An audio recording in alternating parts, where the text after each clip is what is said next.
All right, welcome back to the podcast. I'm here with Michael Gayed. Michael is the publisher of the Lead Lag Report. He's a portfolio manager of the ATAC, RoRo, and JoJo funds, all with Title Financial Group. He runs the ETF think tank, or in part runs it, I think, right? I'm not sure exactly. You could tell us, Mike. I mean, let's do this. You could pick one of those three for your intro or something else. You could pick one thing. What are you going with? I'm just a dude, man. I'm just a guy trying to figure it out like everybody else. I'm an entrepreneur like you are, constantly trying to find new and innovative ways of creating strategies, processes, do something that's different than everything else that's out there, which of course has its own risks, but I'm just a guy. Not just a guy. I almost went with an asset management renaissance man because when trying to pull out that bio, it was a little hard to do because you've got so much going on and so many things. You're also a musician, prolific writer, prolific tweeter, which we'll talk a little bit about. But you have a lot, and I thought we'd start here because there's a lot I want to jump in. There's a lot I want to talk about here, but you post a lot of really interesting content online. I think one of the more endearing things that you post is you have a kind of a sequence or a theme of these old videos of your father teaching a course about finance. And he was the author of the book Intermarket Analysis, which I understand that you republished. Tell me about who he was, why you post those clips, and what they mean to you. Yeah, it's funny. I kind of randomly stumbled on it at my mother's house. This VHS tape of this recording. People don't remember what VHS was, unless they're old guys like you and me, I guess. But it was just a video I found. It said Intermarket Analysis by E.S. Gayed. I put in the player. I asked my mother what it was, and she remembered that was recorded. So he it was a lecture that he did at Merrill Lynch to like introducing brokers, like people that were just getting involved in being brokers back then in the mid 80s. So he was on Bob Farrell's team. Bob Farrell was kind of this legendary technician in markets back then. And he was asked occasionally to teach, new entrants to Merrill Lynch, just basics of technical analysis. So for me, it's a nice memory of him because I think, first of all, it's kind of just funny to see the clothing that people would wear back then, right? And kind of that kind of grittiness of VHS tape. But it's also kind of a reminder that things don't really change very much. I mean, a lot of things that he talked about back then are still unequivocally valid to today. And I think in particular, it's for me a reminder of his energy. I mean, he had a certain amount of charisma, I think, in the way that he spoke with people because he was passionate about markets. I think just like you are, just like I am. And when you're passionate about markets, it shows up when you're talking to groups of people. Yeah, yeah. One of the findings of the book, or the way I understand it, is what happens in one market affects what happens in another, right? Right. Very simple. Well, what you're probably most well known for on the research side, at least initially well known for, was the lumber gold theory. And very similar. What happens in one market is a harbinger or a predictor of what will happen in another seemingly unrelated market. How much of that book and your father's work formed the foundation for what would become your research later on? That's why the first paper that documented these spillovers was 2 years before that lumber to gold research paper, which was on the utility sector, right? That utilities are a leading indicator as a sector of the stock market that they tend to outperform in the short term in advance of major high volatility risk off type events. And that was on, as I recall, page 312 or 13 of Intermarket Analysis and Investing of my father's book. There's literally one page in that like 500-page book where my father wrote, "Utilities lead the market." Right. And I figured, all right, let me actually test that. Right. My father was not one who would necessarily back test things. He was like one of those old school technicians. Right. So I thought that was an intriguing section of the paper. And I had seen other things of the book, and I'd seen other things that suggested that utilities were leading indicators. So I started actually, testing it, getting the data, opening an Excel, doing all kinds of back tests, and found, that's actually true. So that became the genesis of the mutual fund ATAX, and then eventually became what that white paper that won the 2014 Dow Award was on. Lumber was never addressed in my father's book, but the relationship of housing clearly was.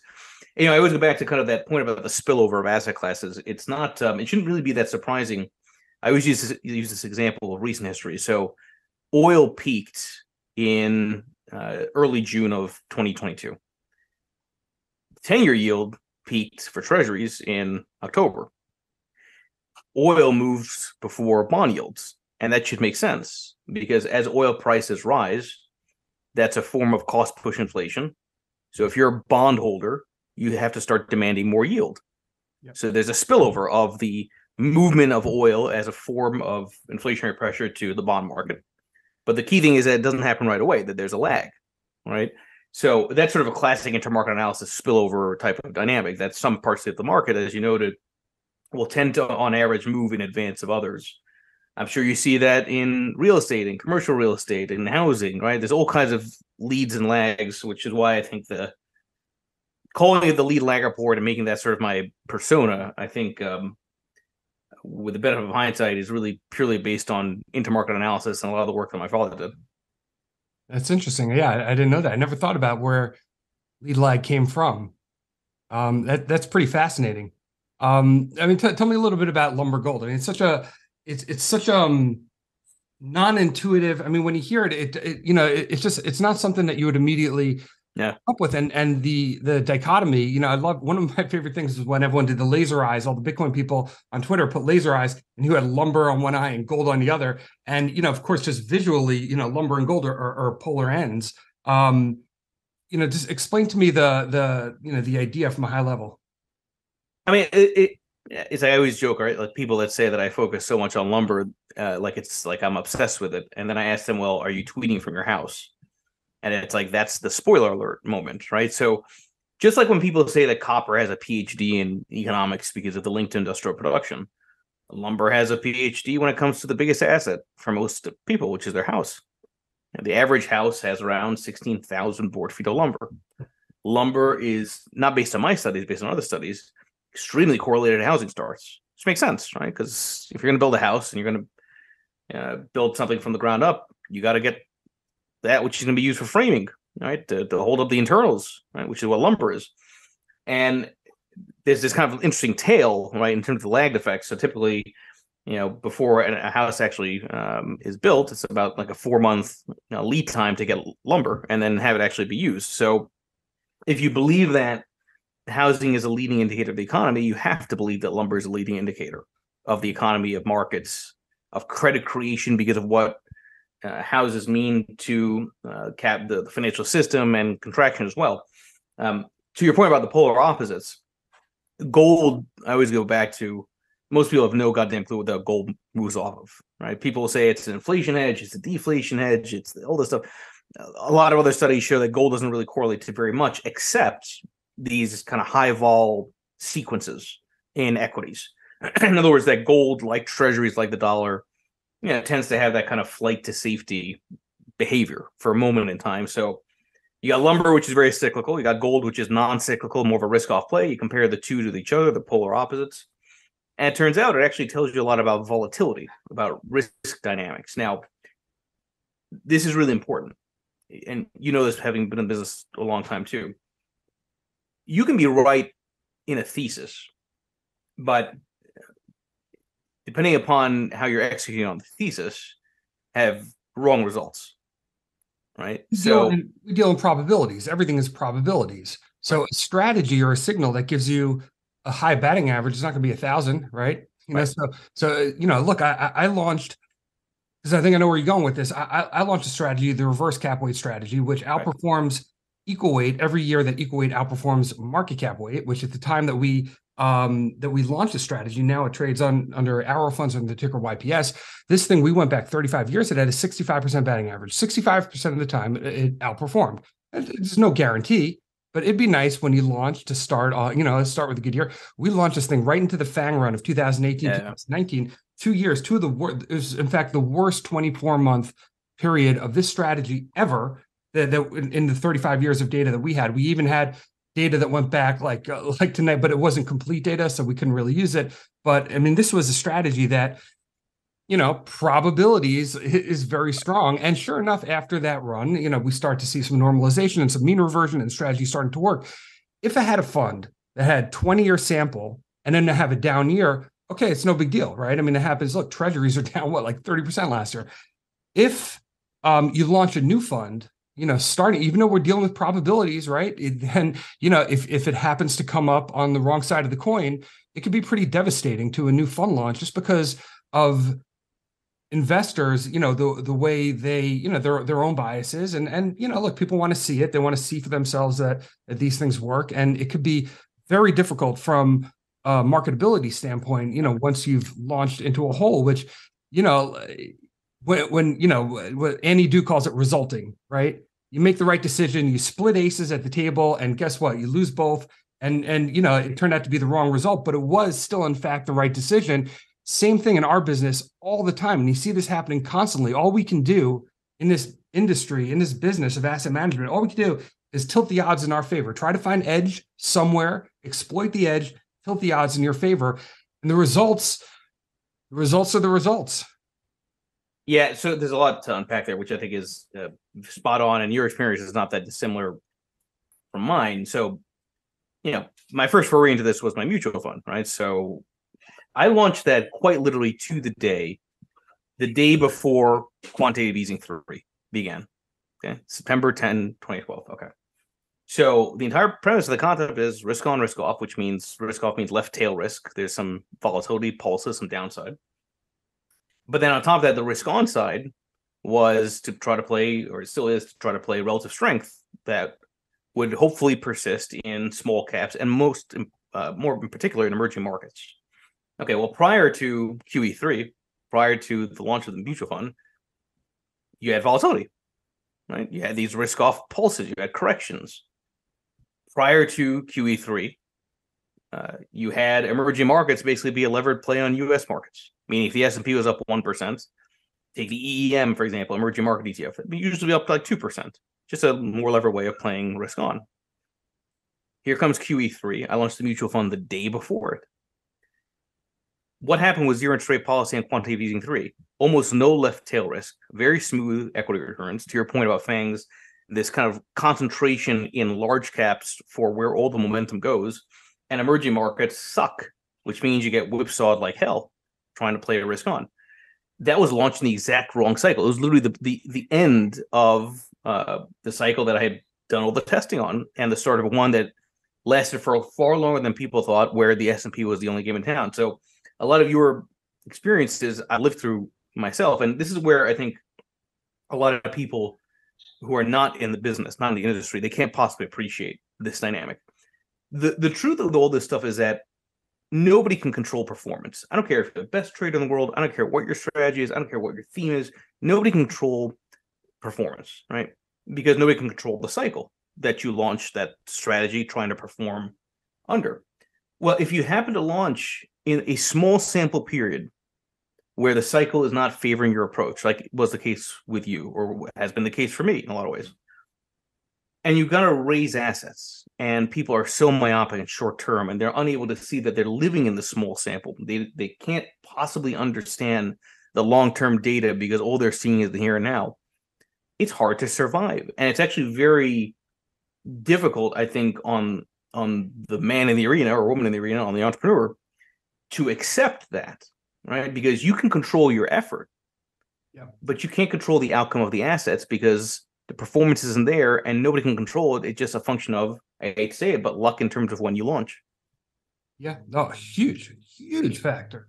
I mean, look, the commercial, the business of investing and coming up with investment strategies and finding edge and things that you can do is one thing, and the business of marketing is an entirely different business. And we're both in both businesses. You have to be in both businesses. They're married together. You can have a great strategy, but if you can't make money on it, I mean, we're not here as a charity. It's just, we have bills to pay, right? So, but by the way, on the point is, and I think you've probably wrestled with this yourself a couple of times. There's this really, I think, unique dynamic of our business, which is that, listen, I went to business school, I went to NYU Stern, right? And one of the concepts I still very much remember being taught was this idea of sunk cost fallacy, right? So you start some kind of project from a business perspective, and you know what? At some point, if you're a CEO or somebody that's a decision maker, you have to look at the facts on the ground and say, okay, am I sticking to this project as a business and throwing good money after bad, right? Or is it just sunk costs and you've got to move on? it's a lot easier to say that when you're dealing with an industry outside of the investment industry, because in our industry, if you're launching a product, you don't know if it's sunk cost fallacy or if you're selling the low of the strategy. Meaning you decide to close a fund because you're not raising assets. There's real expenses to getting a fund up and running, as you know. The cycle doesn't favor your fund. You struggle, you crawl, you fight, you try and put yourself out there. You're telling people, listen, I know the research and just let it, it's going to work. Just now you want to buy into it. Just, look at what I've built and look at my reasoning. And it's just not working. It's just not working. It's just not working. And then at some point you say to yourself, well, should I close this fund because I'm bleeding? And because I put my reputation on the line, and it's like, okay, maybe I need to move on and consider something else. And it's like, well, what if you're doing that at the exact wrong time? And I'll tell you personally, I had that decision, right? So my mutual fund, basically my prior life at the prior firm I was a part of, where I launched a mutual fund, partner and I went different ways. I brought the mutual fund. I had a decision in my life to make. Do I bring the mutual fund over to another advisor? Yeah, and performance only really had one good year, 2017, with that mutual fund, or do I close it and just reset my ambitions? Right? And this was 2019. Okay, so I decide to keep trying to find another firm to bring the fund over, bring it over to Tidal Financial Group, Toroso, rebranded to Tidal, and that was in 2020. And here comes the COVID crash, and it's the only mutual fund out there that's fully in long duration treasuries and ends the year up 72%. I go from 58 million at the point where I thought I was going to need to close the fund because I didn't know who would take the fund, right? At that with weak performance. And I had my shiny object moment in 2020. I go from 58 million to 384 million in a matter of a year. And then, almost lost all of it in AUM as the performance founder. But this is the point. You just don't know if a particular approach you've launched is just about to work. And it's really, really hard to then have the regret, possibly, of closing a fund just before it's about to take off. Yeah, look, you don't know when you launch a fund, if you're doing the cybersecurity fund and the Sony hack comes the next day and you get $2 billion. You don't know if you've got an airline ETF and you're ready to close it and it's about to close and it's sitting there languishing, and all of a sudden the airlines are shut down from COVID. $2 billion comes in because people are playing both sides. Right. You just don't know. And this is one of the harder things that people have to, people like you and I have to wrestle with. You believe in your strategies, right? You're not just selling this thing because you think you can make a buck. You believe that I believe the things that I've launched, I would never launch a fund I don't believe in. Never. It's not, to me, it's not about just finding something that I can, dish off on some wirehouse broker. That's not what we're about. That's not why we get up in the morning. So when you're faced with headwinds instead of tailwinds, and the cyclicalities of the market, whatever those natural forces are that swings back and forth from growth to value, from whatever it is, from the different factors, the different cycles, those things are cyclical. They do rotate, and that there will be a day where all the tailwinds will be in your favor, but you don't know, is that going to be tomorrow, or is that going to be a decade from now when you will have had to give up the fund out of economic necessity? Like, you just don't know. And the thing about, especially ETFs, I say all the time, ETFs are binary in that when they hit big, and when they don't hit, they kind of die on the vine. And that's just the nature of the business. What I think works best from a business standpoint is the portfolio approach. You take 20 ideas, you launch them, 3 or 4 of them work out, and that can make enough money to cover the whole suite. And almost like the VC approach to launching funds. Again, that wouldn't work for me because I couldn't launch funds that I didn't fully believe in, right? So the smaller the sample size, the harder it is to be patient and to be, and to just say, no, look, I know this strategy in this environment, in this cycle, in this situation, which is going to happen at some point. I know this strategy is going to be right for investors. The assets will come, it's going to pay for itself. But I don't know when that is.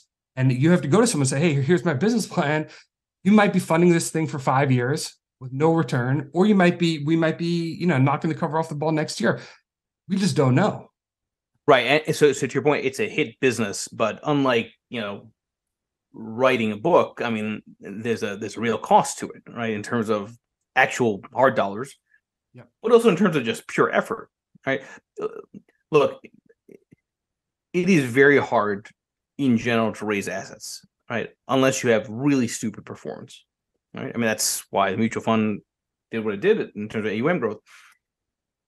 If you're going to try to build something that can have the potential for stupid performance, you have to be out of your mind stupid to keep pushing and not see the results of all of your effort to get you to the point where the stupid performance kicks in. Right? Like in my case, I mean, I'm 24/7. I'm doing content constantly. I do the content, like you do, to try to keep the name out there and keep the eyeballs and eardrums focused so that when the results are there, people notice it. Right? You have to have an audience, that's that for when the time is there, right? To kind of really shine. But it's also really hard. Like, you have to be a little bit insane to be out there when in the small sample your approach is not working. You still, by the way, have to come across confident, because this is a fact, right? It's like, if you don't believe in your strategy, nobody's going to believe in your strategy. Okay. And by the way, it's human to not believe in your strategy when it's not working in the here and now. And there's the human element of this is, I think, also massively underappreciated. But that's why being skinny with it and doing everything you can to just survive, I think, is critical. I have full confidence, and this is not me just saying bullshit. I have full confidence that I'll have another cycle for my mutual fund, for Roro, for Jojo, for anything else that I can test and prove. I have full confidence that I will get, another, in quote, shiny object moment where suddenly people will chase it, probably at the wrong time. That's just the reality of this business. But, to get to that point takes more than just grit. It takes a certain degree of stubbornness and insanity, because most people can't wait it out like that. Right. That's right. Most people can. And look, maybe they're the wise ones. Who knows? Right. Maybe. I mean, you just don't know. But, we have a fund now, the House ETF, residential REIT ETF. And, similarly, we, within the world of REITs, within the basket of REITs, which everyone's nervous about, rightfully so, but within the basket of REITs, we think that the rental income from, multifamily apartments, we think it's significantly more stable. It tends to hold up in the downside. High financing costs makes it hard for new construction, supply demand imbalance. And, our first year is not terrible performance, but we haven't outperformed. The thesis hasn't played out yet, and I know it will.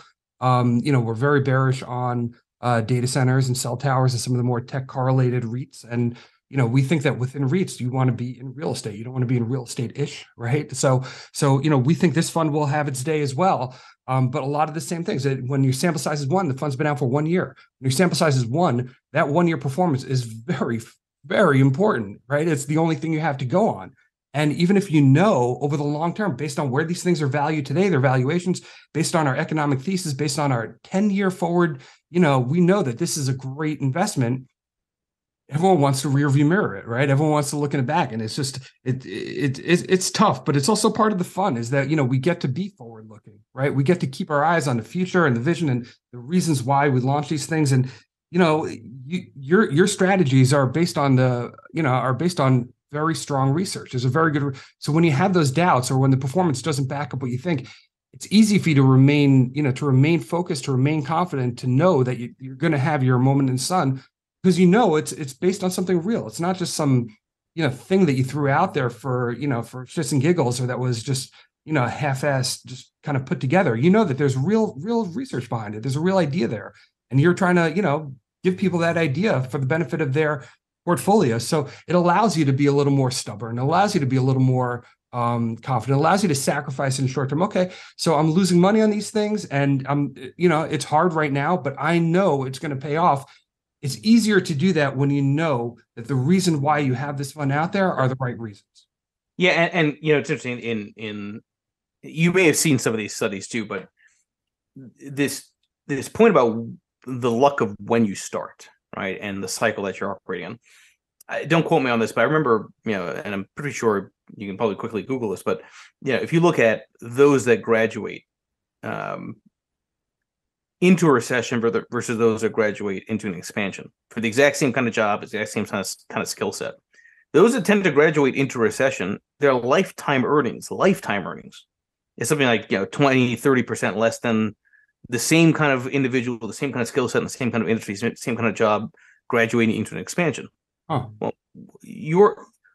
when you graduate, it has nothing to do with who you are, but it's a big determinant of your lifetime earnings. right? And you can't control that. So, like, listen, there's always a degree of luck in every endeavor in life, right? There's some parts of life where you can quantify the luck as being more or less than the skill component of it.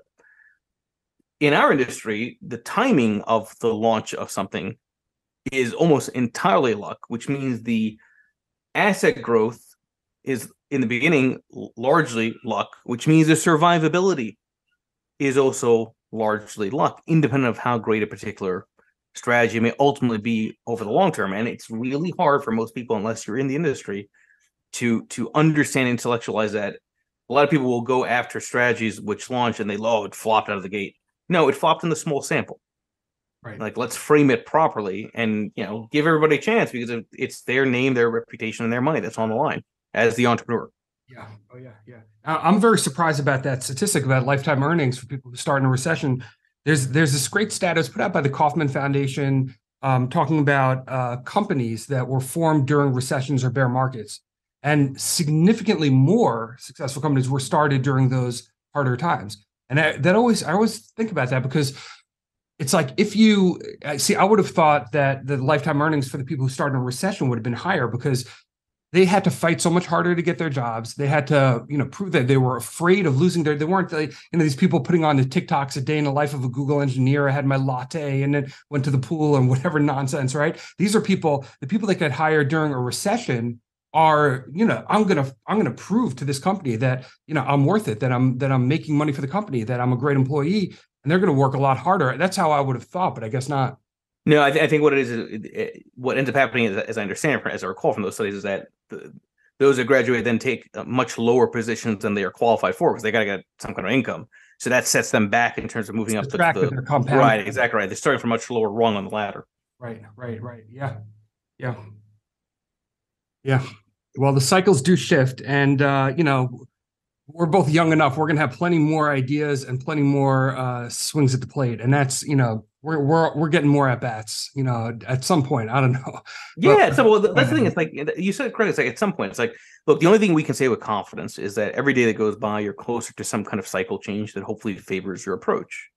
Now, the thing is, you can say that at any point in time in the last month, last year, last 2 years, 3 years, 4 years, it's still true, right? Every day that goes by, you're closer to this cycle changing and hopefully favoring your approach. But it's hard to deal with that like daily, right? It's like we live in the here and now. I mean, markets live in the world of long cycles. So, it is true.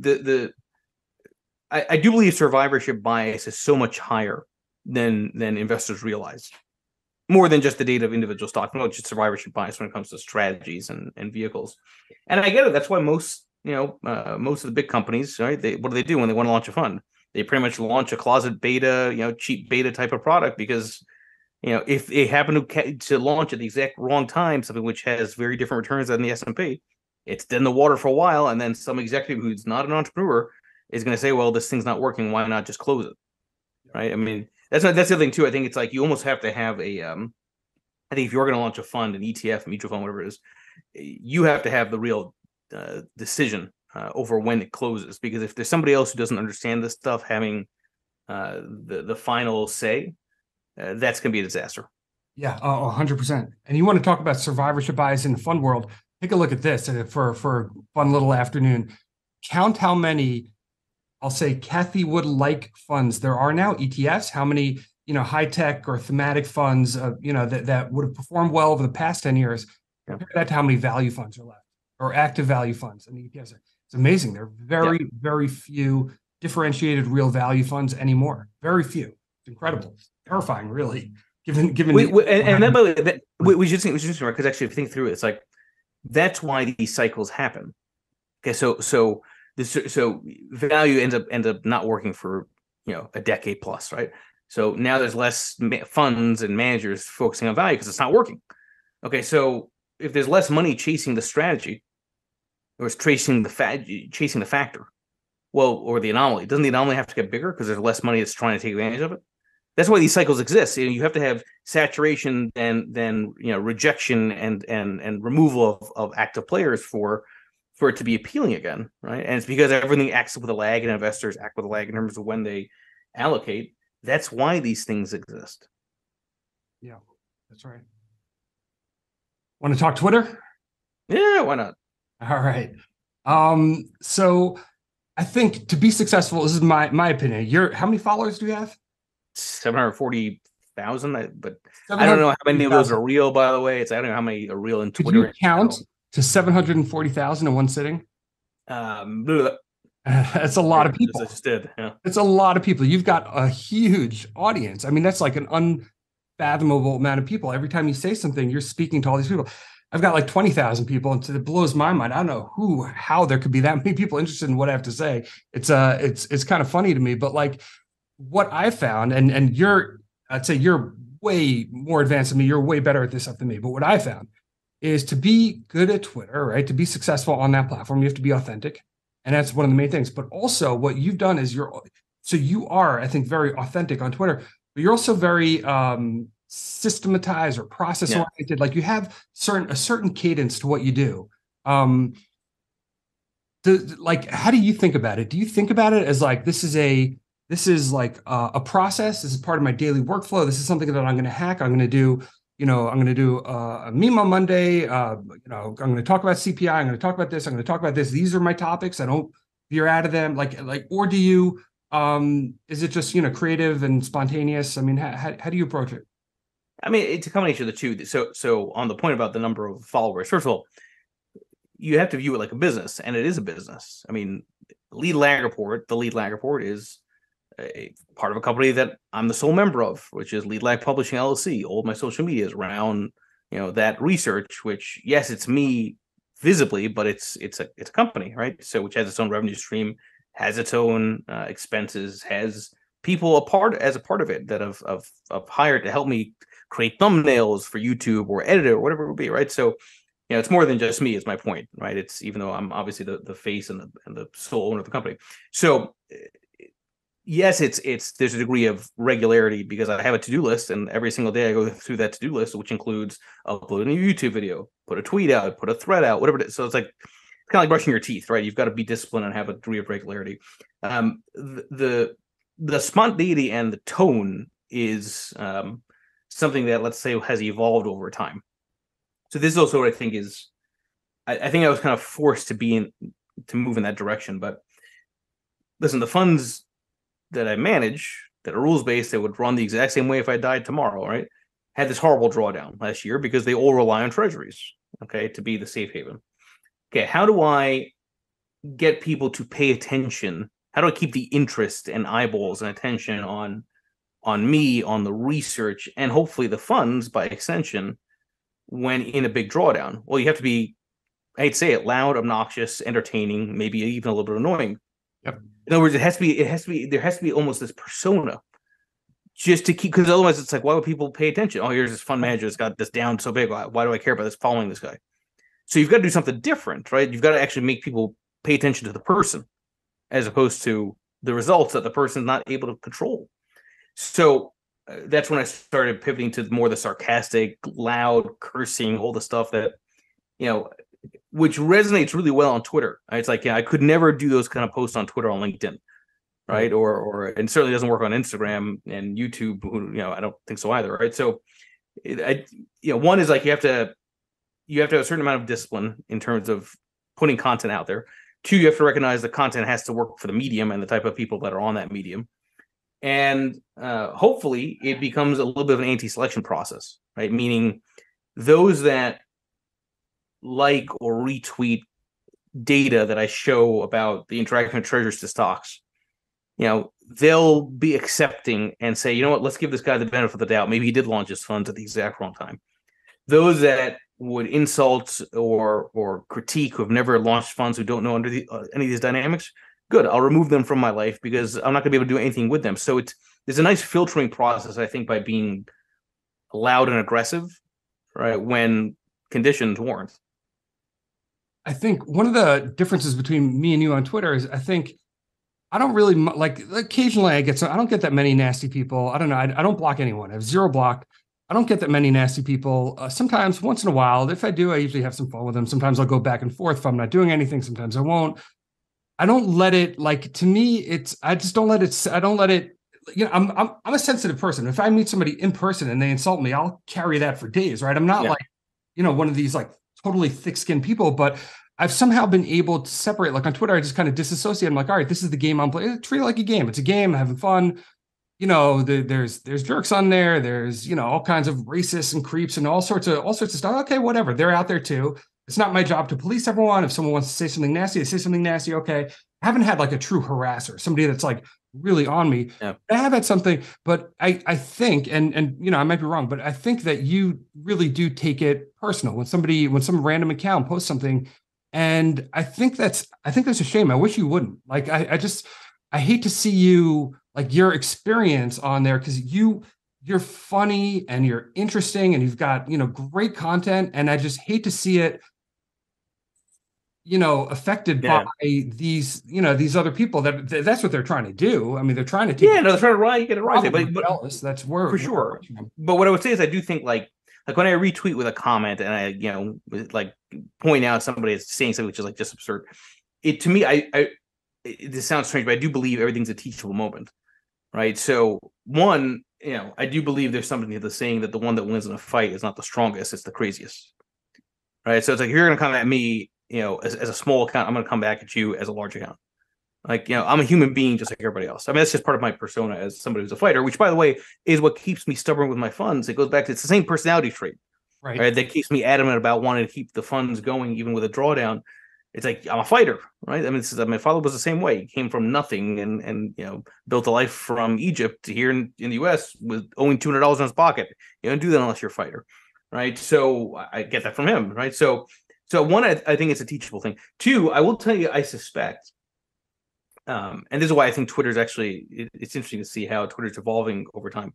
I do think there's probably a lot of like just this either purposeful troll farms, right, that almost have like AI type stuff that just automatically respond to things, or there's just people that are competitors that want to disparage you and say lies about you. So it's it's gotten better over time as I've been blocking aggressively, because I don't just block the tweets, I block the people that like and retweet. It's like you have to do that a little bit for your own sanity, but also I go back to, that's how you filter through to who your real audience and fans are. Like, I don't care for people who attack me. Why would I want them to see my content? Why would I want them to see the efforts of my work? Me revealing myself and my world to them? It's like, the hell with them. There's 8 billion people on this earth. I can block a few people. Yeah. I mean, I understand it. I just, I guess what I'm trying to get at is the tone of your account is, I think, affected by some of these people. Oh, it is. No, there's no question about it. You get attacked, but it goes back to your point about authenticity. I think it attracts more people to attack. They're like, hey, this is kind of working. We can bring this guy down a peg, and they're jealous of your following or whatever their issue is probably just that. But whatever their issue is, I think that might be almost inviting more of it. Maybe, I don't know. I do think there's something to the idea that if you want to kill the cancer, you have to get every single cell out, right, to reveal itself, right? So it's I do believe there's something to the idea that you got to bring these people out to just knock them out of your timeline, right? So in the beginning, that was very purposeful. Like I wanted to see who were those people, and I almost invite them because I just want them out, right? But your point's taken. I think it's like, it's funny. I see so many people, like anonymous accounts, saying, "Oh, you're being overly sensitive." Meanwhile, they're an anonymous account. Right. Easy for them. It's like, really, guys? Like, come on. It's a means to end. Like Twitter, social media. It's, at the end of the day, it's still a business for me. But if I'm gonna, be out there, I'm gonna be authentic. I'm gonna not be disingenuous. What you see is what you get with me. And some people like it, some people don't. But I'd rather, I put that tweet out before using the whole few thing. It's like, better be loved by few than loved by many. Better be liked by few, loved by few than liked by many. So other way around, right? So you get what I'm saying. Yeah, no, absolutely. I've always felt that way, especially specifically with, from the point I started doing, Twitter and Substack and podcasting and all this stuff, because I was always a behind the scenes guy. Like, nobody knew who I was until a couple of years ago. And I always felt like, look, if I'm going up against huge asset management corporations and I'm trying to come in as an independent, I don't need everyone. If I'm the CEO of Franklin Templeton, I need everyone to think I'm okay, and that's great, and nobody to hate me. But if I'm coming in as Phil Bach and I've got, Armada ETFs or exponential ETFs and nobody knows who the hell we are, we have no assets. I need a few people to be like, I like that guy, I'm investing. Yeah. And if that means that I have to be, a little more honest and authentic about who I really am, and that means in turn that there's going to be a small percentage of people that are like, I hate that guy, and there probably are people that hate me, that's a cost. That's a cost of doing business that you got to be willing. Yeah, it's cost of business. That's right. That's right. And you're exactly right. I made a decision. I'm willing to pay that, and I think a lot of the big corporations, they couldn't, even if they wanted to. They can't. Right. And that's one of the few advantages that we have, and I feel like they have so many advantages stacked on their side. Us as independents, the few advantages that we have, we better grab hold of and take advantage of, right? Because there's just not a lot of them. You're spot on. You're spot on. And I don't know any other way to do it. Right? It's like people don't want to connect with brands anymore. They want to connect with people. Right. Well, if you want to connect with a person, what's the number one rule to making a connection? You have to be vulnerable. Yes. Right. I mean, this is like basic life skills. Like, how do you get anybody to be a friend, to be a lover, to be an acquaintance? You have to be willing to be vulnerable. It's like the number one rule of forming a relationship. So how do you do that on social media? Right? It's you have to do it to the whole world to find the few, right? I keep using the word few in this case, not jokingly, but in truth, right? To find the few who actually do understand this, right? So it's like it's just the nature of the beast. Yeah, that's right. I think the most important question to have is few. What is it, and where does it come from? Yeah, it became something that people really thought was indicative of me being arrogant, and it's really me, as I've said many times, pointing fun at arrogance. So there was a Sunday in 20 and 21, I think it was, or maybe it was even in 2020. I forget the exact time, but there was a point in the Bitcoin run. I was myself kind of interested in what's going on with Bitcoin. I didn't understand it that much, right? And I just kind of put a public tweet out saying, I don't quite understand this argument of digital scarcity. You can't be scarce and liquid, because by definition, it doesn't make sense, right? So I had the Bitcoin mafia went after me, like the maxis, just oh, you're a CFA charter, you know what you're doing, and I was like, I was literally just doing an innocent tweet, trying to just have like almost like an intellectual discussion, which is my problem, and thinking I could do that on Twitter. So. Like, and I kept seeing these people saying, "If you understand this," to me, right? And I started seeing, like, if you understand, this is like some kind of saying that Bitcoin Max are doing. So that was the time when everyone was doing the laser eyes. So it was 2021. It was around the peak, and so I remember on a Clubhouse, there was some speaker on Clubhouse talking about Bitcoin in the run up, and it was a speaker, and one of the panelists was a sex worker, right? It's just on her profile. And I was just listening in, and this sex worker was saying about Nassim Taleb, who was anti-Bitcoin at the time, right? Just was like shitting on all the Bitcoin maxis. She's like, this guy Taleb, he doesn't know what the fuck he's saying. He doesn't know. And it's like, okay, I mean, who are you again? Right? Like, so you had such like vitriolic type of behavior. So I started saying, you know what? Screw this. First of all, this has got to be a sign of a top, which it pretty much was, that kind of sentiment. But I said, all right, so everyone's got laser eyes. You know what? Fuck it. I'm going to put lumber and gold eyes to poke fun of it. They keep on saying, if you understand this to me, I'm going to say, if you understand this to every single thing that I tweet, right? As like a joke to kind of poke fun of the idea that people don't understand what you're saying. It's like, everyone understands things. It's not that hard, right? That's what communication is. So it became this like running joke that became almost a part of my persona. I changed my Twitter picture to have the words few in it. Then I started doing the exquisite atrocious. So it became this kind of brand. And I tell you, it actually had a really interesting effect from an engagement perspective. When you have a large following, people, will respond, right, to tweets. And you want to engage your followers with one-on-one tweets with replies, right? Yeah. Well, I don't want to do that with, 280 characters to every single person. So every single person that tweets at me, I then reply saying few, exquisite, atrocious, because it saves me time, right? In terms of responding one-on-one to followers to my tweets. So okay, that's great. Yeah, no, so it was actually totally very purposeful. I was trying to save myself time to stay engaged with people that were engaging with my tweets without having to, do full-on sentences, right? So, but the funny thing is, like, people view it as like me being arrogant, and it's like, if anybody actually talks to me or sees me, it's like, I have been humbled so many times in my life. I say so many times, nobody can predict the future, including me. I mean, I say there's no gurus, only cycles. And I had a period where people thought I was a guru. So it's like, it's just became a joke, but it's kind of like that thing. It's like, if you don't know who the sucker is at the table, it's probably you. There are people that think it's not a joke. And the joke's on them for not realizing it's a joke all along. Right. The way you do the atrocious, exquisite, award-winning DMs, you have like certain like patterns. Yeah. So I tried to copy that, not exactly your thing, but also to be a little. And I forgot, I did like 2 or 3 for like a couple days. It just didn't stick, but the one stuck was the weekends are for memes, and that's where watching you be like. So I'm like, all right, I'm throwing out these memes, but I didn't want like I really like it's have fun with it. Like I'm just making myself laugh usually, and I didn't want to be like known as like I'm a CEO of a company. I'm trying to like build this, right? I don't want to be known as like a meme guy. So I'm like, all right, I'll do the memes on the weekends and I'll make it the thing. Like, okay, like I'm working during the week, but the weekends are for memes. And that just kind of stuck. And I've been doing that for about a year now. And been having fun with it. You got to have a shtick, I think, with social media. Right? You got to have something. Yeah. You got to have something, right? So it's like, for me, it's very clear what my shtick is, right? But it's like, you've got to have something, whether it's a slogan or a persona or something like, every time I say, breaking, where the fuck is Matt Damon? Like, right. It's like, it makes me laugh to write it out still, even though I've said that joke many times over, but it's a shtick.